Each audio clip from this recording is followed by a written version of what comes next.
Shalom, Kal Halayim Yahweh, Bahashim, Yahweh Shai, Bahashim, Rakah Kadash. Double honor to the elders and the apostles of Great Millstone who've taught me the 100% truth.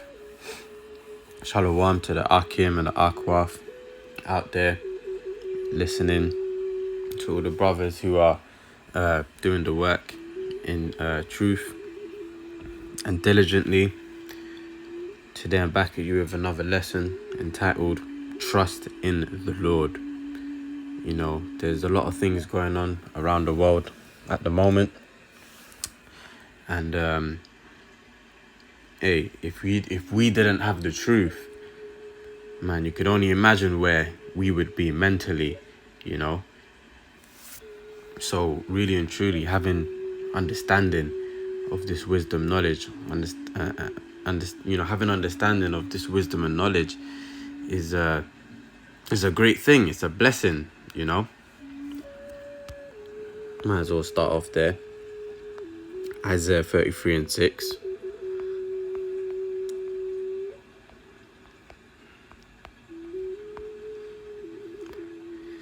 Isaiah 33 verse 6. And wisdom and knowledge shall be the stability of thy times, and strength of salvation. The fear of the Lord is his treasure.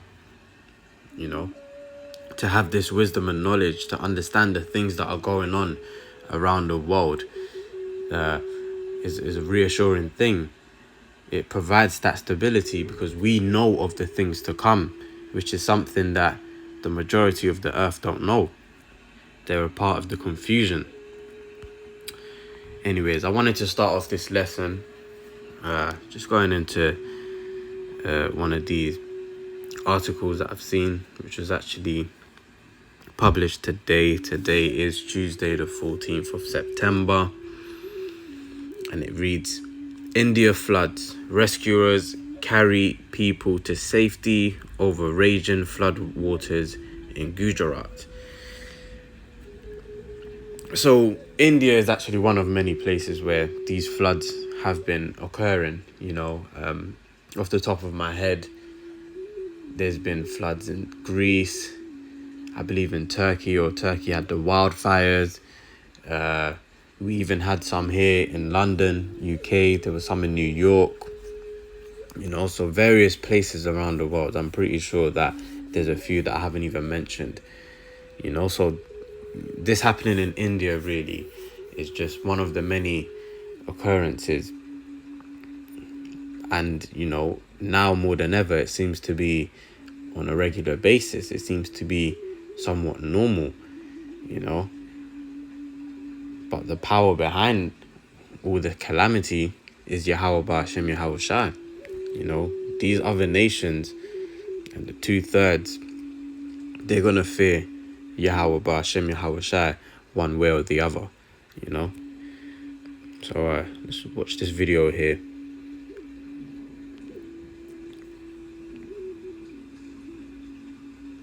You know, you can see distress of nations. They're in distraught. Look at this one, basically hanging on for his dear life.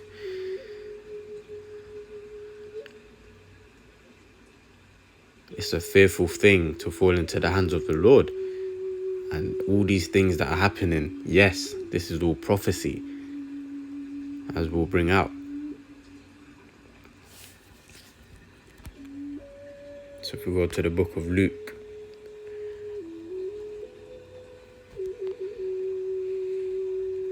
chapter 21, verse 25. And there shall be signs in the sun, and in the moon, and in the stars, and upon the earth distress of nations, with perplexity, the sea and the waves roaring. And that's what's happening with these floods. You know, the waves are roaring. They're causing destruction. They're destroying people's households, people's livelihoods. People are having to, you know, evacuate, having to flee. Certain people are dying because of these various calamities, you know. And Yahweh Ba'ashem Yahweh Shai, he's the one behind all this mess, all the dramas, all the calamities, you know. It says in the book of Isaiah 45:7 that he, let's go bring it out. I'm getting ready to to botch it. So let's just bring it out. Isaiah 45:7, I form the light and create darkness. I make peace and create evil. I, the Lord, do all these things, you know. So the Lord controls both the left and the right hand. It's all in his will. All to bring forth his will, you know.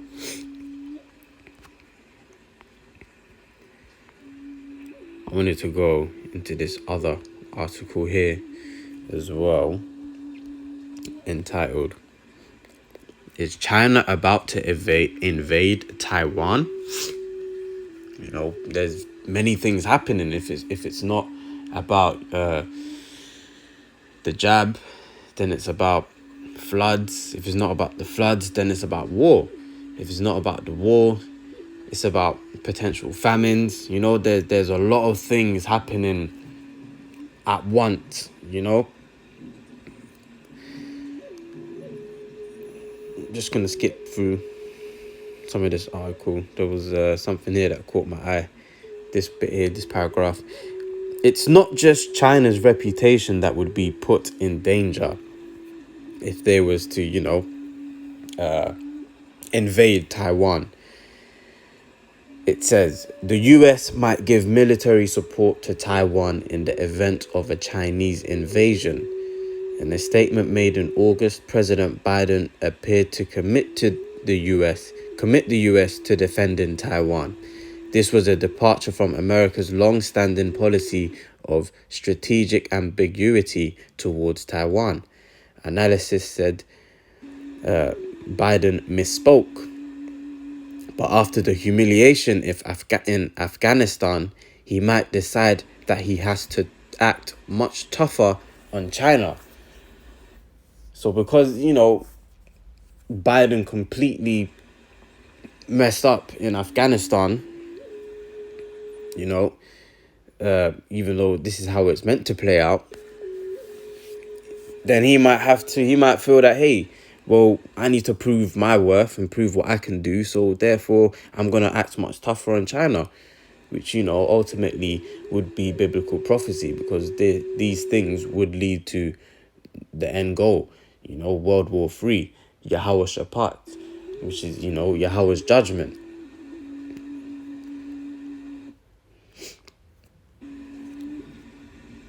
So, hey, man, things are really brewing up out here, If we go to the book of Luke,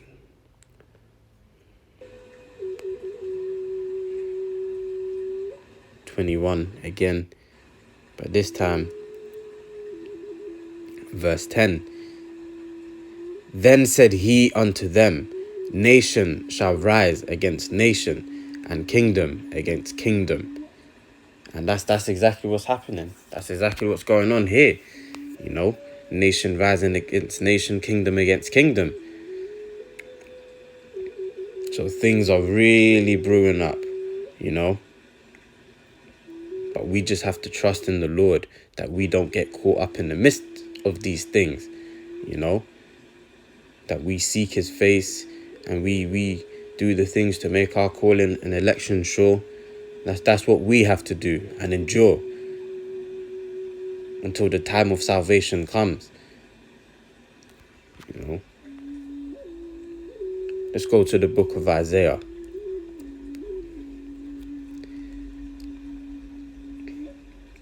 Chapter 66,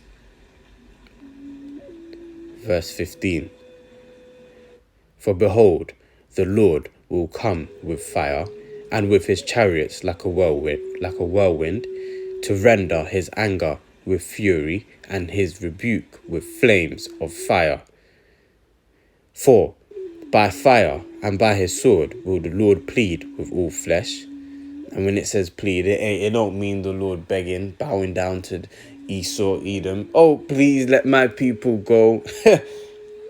This is the Most High we're talking about here. This is Yahweh Ba'ashim, Yahweh Shai. He's the one that controls all things. He ain't coming to plead in that sense with all flesh. Plead means he's coming to destroy. He's coming to as it says here, and the slain of the Lord shall be many. He's going to slew many people. The heathens and the 2/3 wicked Israelites.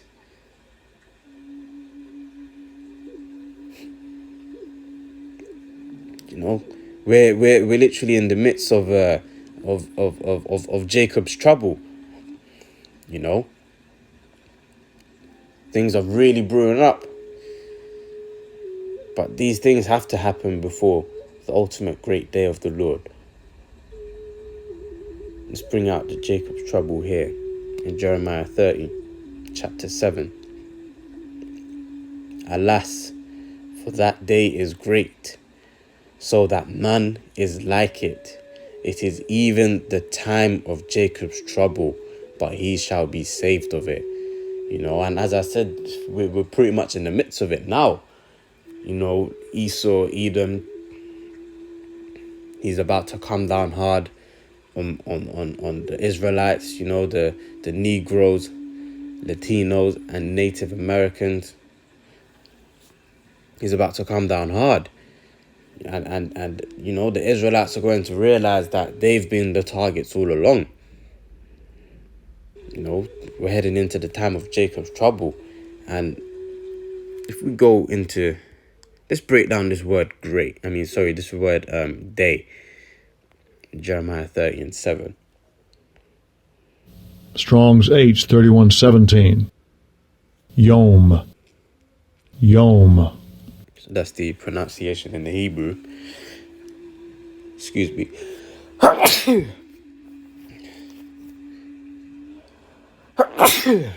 Excuse me. Sorry, guys. And it says here, excuse me, day, time, year. But it also says days, lifetime, time, period. So this Jacob's trouble is going to be a period of time where the Israelites are going to suffer because they don't want to bow down to the beast. They don't want to take the charagma, or they don't want to take the jab, which, as you can see with the things going on, there's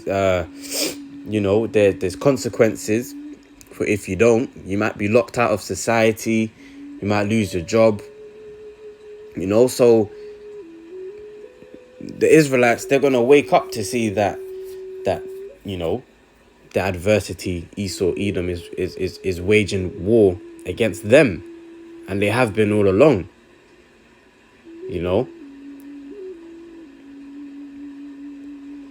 And these are going to be some very, very perilous times, man.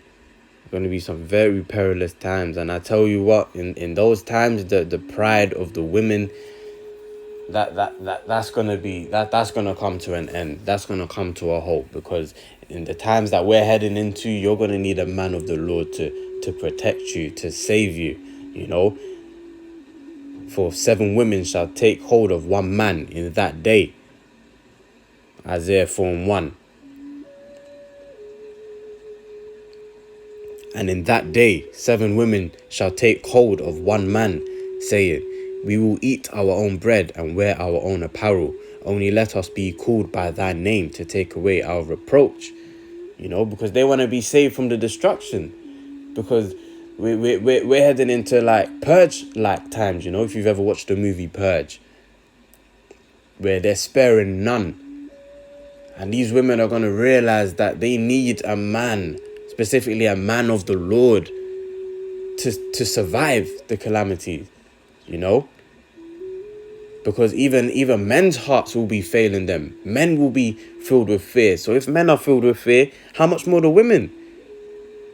That's how perilous the times are going to be, It's getting serious out here.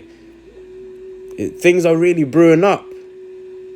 That's why we have to stay on watch, be watchmen. We have to see the things that are happening. We can't afford to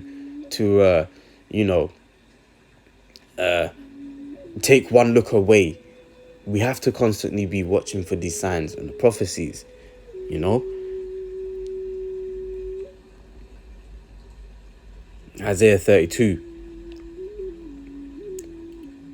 verse 2 reads, "And a man shall be as an hiding place from the wind." The wind means destruction, man, because that's exactly what's coming to this place. Destruction. "And a covert from the tempest, as rivers of water in a dry place, as the shadow of a great rock in a weary land." You know, if you was in the middle of a desert, sun beating down on you, to be behind a great rock would provide great protection. You get shade from the sun. That's what the man of the Lord is going to be, as a hiding place from the wind, from the destruction, the calamities that are getting ready to take place here on the planet Earth. You know, let's go down here to verse 9. "Rise up, ye women that are at ease. Hear my voice, you careless daughters. Give ear unto my speech."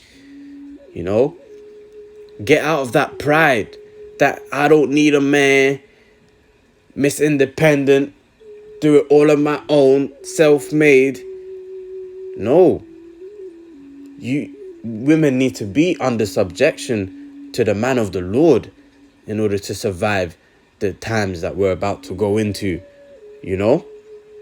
And time is short. The prophecies are happening faster and faster. The days are going faster, the weeks, the months, you know, times are speeding up. As Yahweh said in the scriptures, that he will speed up the times for the elect's sake.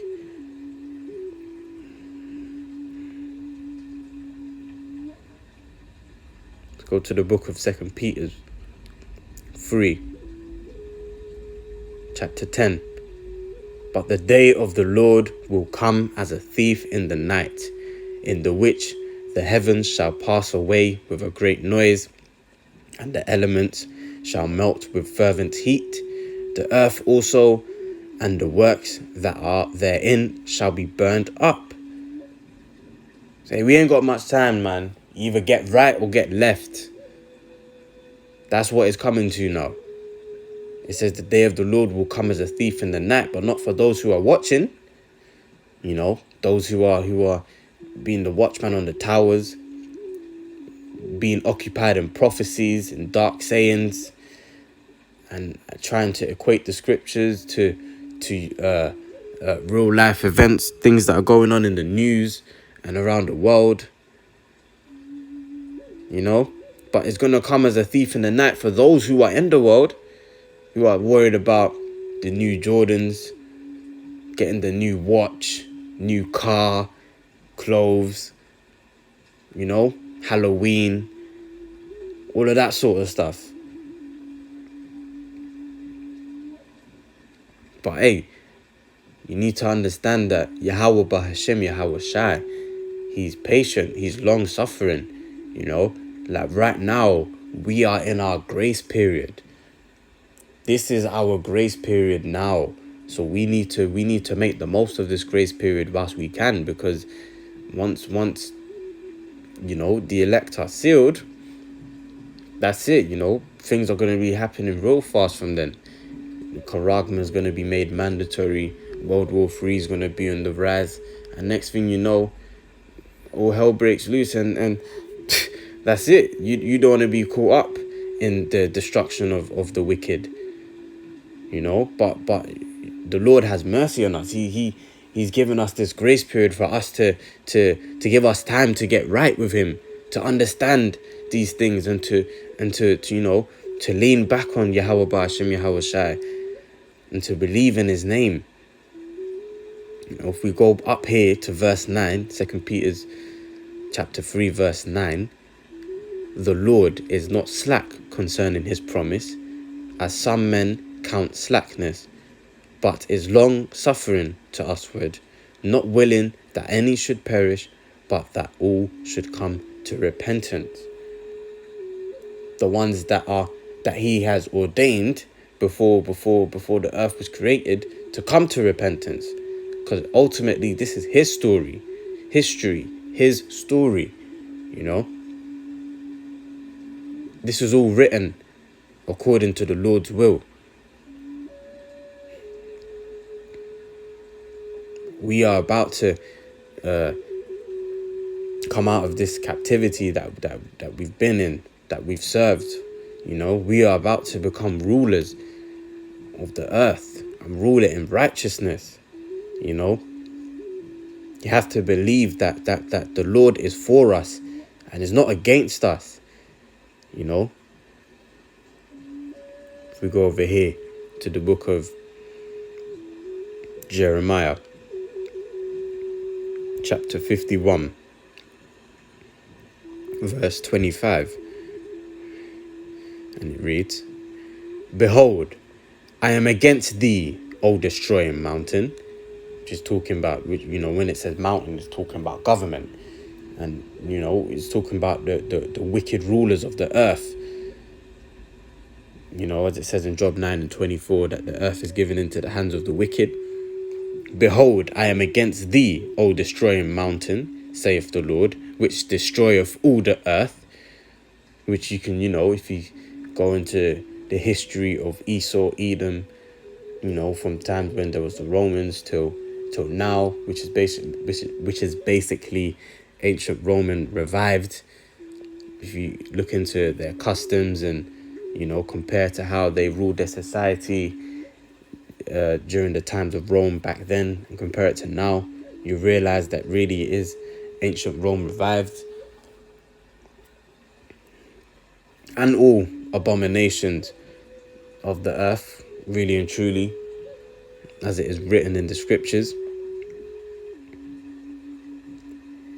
"And I will stretch out my hand upon thee, and roll thee down from the rocks, and will make thee a burnt mountain." And that's exactly what's going to happen over at the shores of America. Babylon the Great, they're going to be a burnt mountain, a burnt government, a burnt land, full stop. You know, that land is never to be inhabited again. It's going to be completely wasted. The Lord is going to render that fire against Babylon the Great, America.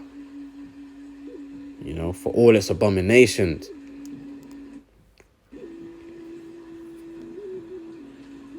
But we are to trust in the Lord.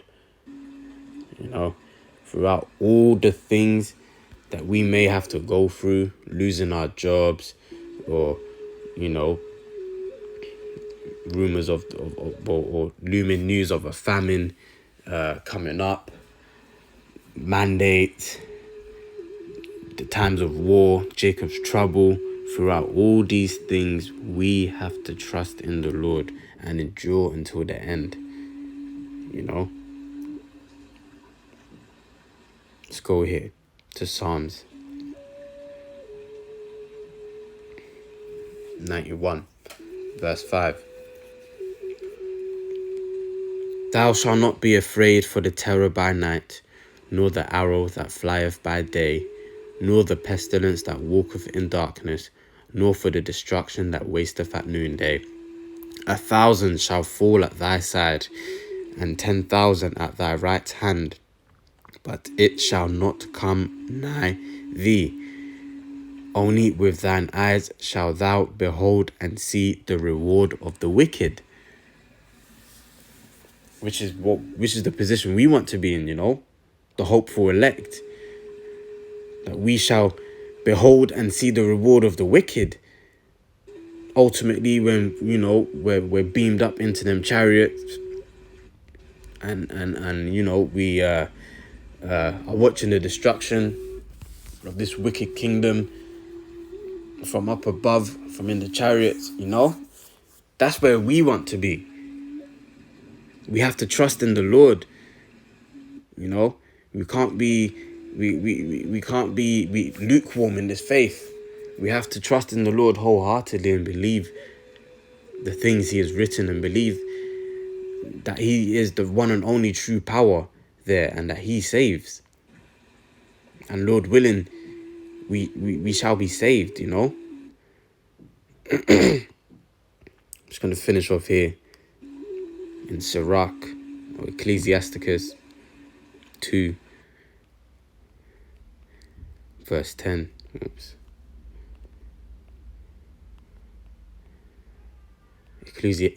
Ecclesiasticus 2, verse 10. Look at the generations of old and see, did ever any trust in the Lord and was confounded? Or did any abide in his fear and was forsaken? Or whom did he ever despise that called upon him? You know, there's various accounts in the scriptures of, you know, trusting in the Lord and then prevailing, you know. Verse 11, for the Lord is full of compassion and mercy, long-suffering and very pitiful, and forgiveth sins and saveth in time of affliction. And, you know, we're hoping that the Lord will save us from this time of affliction, man, you know. Anyways, hopefully this lesson was edifying. And until the next time, I say, Shalom.